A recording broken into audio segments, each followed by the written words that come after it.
O pintor Caravaggio foi um dos grandes representantes do Barroco. Com seu estilo inovador de pintar, ele produziu obras dramáticas, emotivas e com uma grande carga de humanidade. Se você quiser saber mais sobre esse artista surpreendente e se encantar com sua obra, continue comigo.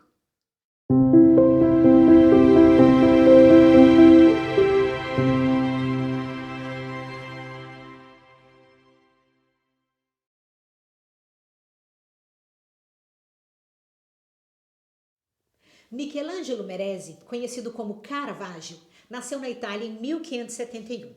Caravaggio é uma referência à cidade onde ele morou. Ele era um homem de natureza explosiva e violenta e esteve envolvido em vários escândalos e cometeu várias agressões. Em 1606, enquanto estava no auge de seu sucesso em Roma, ele mata um homem. Ele então foge de Roma e passa o resto de sua vida esperando por um indulto papal para poder voltar. Durante esses anos, no entanto, ele não para de produzir. Apesar do crime cometido, o seu trabalho continua sendo altamente admirado e almejado. Ele foi hospedado, patrocinado, protegido e recebeu várias encomendas de homens ricos e influentes nos lugares por onde passou. Caravaggio viveu no período da Contra-Reforma Católica. A igreja, como todos sabemos, foi uma das grandes patrocinadoras das artes. E durante a Contra-Reforma, ela utilizou-se delas, principalmente da pintura, na luta para conter o avanço do protestantismo. E o Barroco, estilo artístico que começou na Itália por volta de 1600 e depois espalhou-se por toda a Europa, foi altamente influenciado e impulsionado por ela, a ponto de ser chamado por muitos de arte da Contra-Reforma. Assim, nos países católicos, a arte barroca buscou transmitir a teologia católica e ampliar e estimular a fé e a devoção nas pessoas. E para alcançar isso, os artistas barrocos buscaram aumentar a expressividade dramática de temas religiosos. E Caravaggio foi um grande mestre nisso. Ele, mais do que qualquer outro artista, conseguiu dar vida às histórias da Bíblia. Com seu jeito inovador de pintar, ele criou obras dramáticas, emotivas e com uma grande carga de humanidade. E nenhuma de suas obras exemplifica isso melhor do que a incredulidade de São Tomé. Essa obra retrata uma passagem da vida de Jesus. Após a ressurreição, Jesus aparece aos discípulos, mas Tomé não estava presente. Ao ouvir o relato dos outros discípulos, Tomé duvida e diz que apenas acreditaria na ressurreição de Jesus se ele pudesse ver e tocar suas chagas. Jesus então aparece novamente aos discípulos e convida Tomé a tocar suas chagas e a colocar o dedo no corte aberto em seu dorso. Depois de tocar Jesus, Tomé então professa sua fé em Cristo. Essa pintura retrata um momento dramático em que Tomé toca Jesus. A novidade aqui é que Caravaggio retrata essa passagem bíblica com enorme realismo e não de forma idealizada. Até então, as histórias bíblicas eram retratadas de acordo com a tradição clássica, ou seja, idealizadas.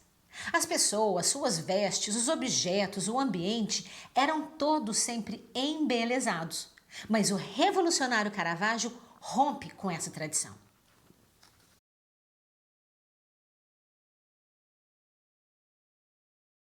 Ele passa a retratar as passagens bíblicas como se estivessem ocorrendo em tabernas e ruas locais da Itália de sua época. Ele também humaniza os indivíduos divinos, tornando-os pessoas comuns e de classe baixa. Você pode ver aqui que os apóstolos são retratados como pessoas comuns e simples.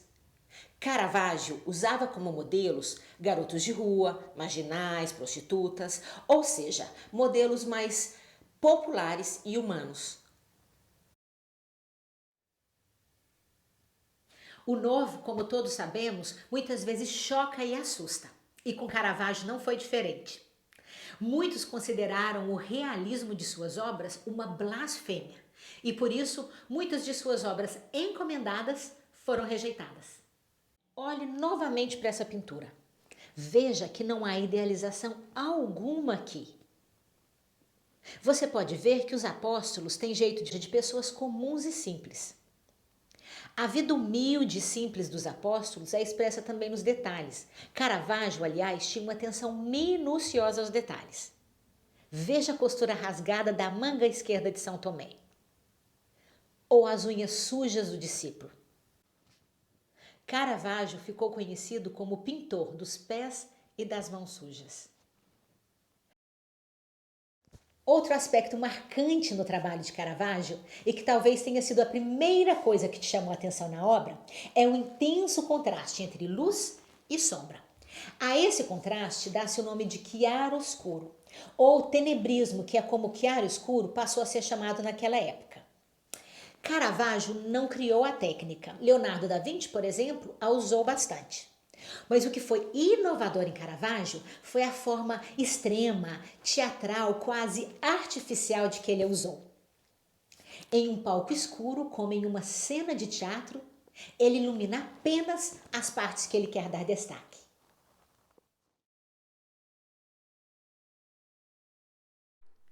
Observe a pintura e veja como, ao iluminar os detalhes mais importantes da cena, ele direciona o nosso olhar para aquilo que a obra quer contar. É como se a luz ajudasse a contar a história, ou seja, ela dá ênfase à narrativa. Veja como a luz cai sobre a testa de Tomé, enfatizando sua expressão de dúvida, de curiosidade. E veja como de sua testa o nosso olhar é dirigido até sua mão. E de sua mão até seu dedo, já dentro do corte de Jesus. Perceba que a face de Jesus não está iluminada, pois o mais importante aqui não é sua face, e sim seu dorso e sua mão guiando a mão do incrédulo. As faces dos outros dois discípulos estão iluminadas, como se eles também estivessem esperando pela revelação. Não temos dúvida alguma do que se passa na cena. A luz, ao enfatizar as expressões gestuais e faciais, deixa a mensagem super clara. Outra característica do chiaro-escuro é que ele ajuda a isolar as figuras. E ao isolá-las, a tensão emocional e a dramaticidade da cena são intensificadas. Isso, juntamente com o extremo realismo, faz com que o espectador seja atraído para dentro da cena retratada, como se ele a estivesse vivenciando ali, juntamente com os personagens. A vida mundana de Caravaggio deixa bem claro que ele não era um cristão devoto. Por isso nos surpreende seu grande conhecimento e sua profunda compreensão das Escrituras. E também sua capacidade de retratá-las de uma forma tão real, simples, humana, emotiva e, mais ainda, conectada com o público. Caravaggio encantou e vai continuar encantando.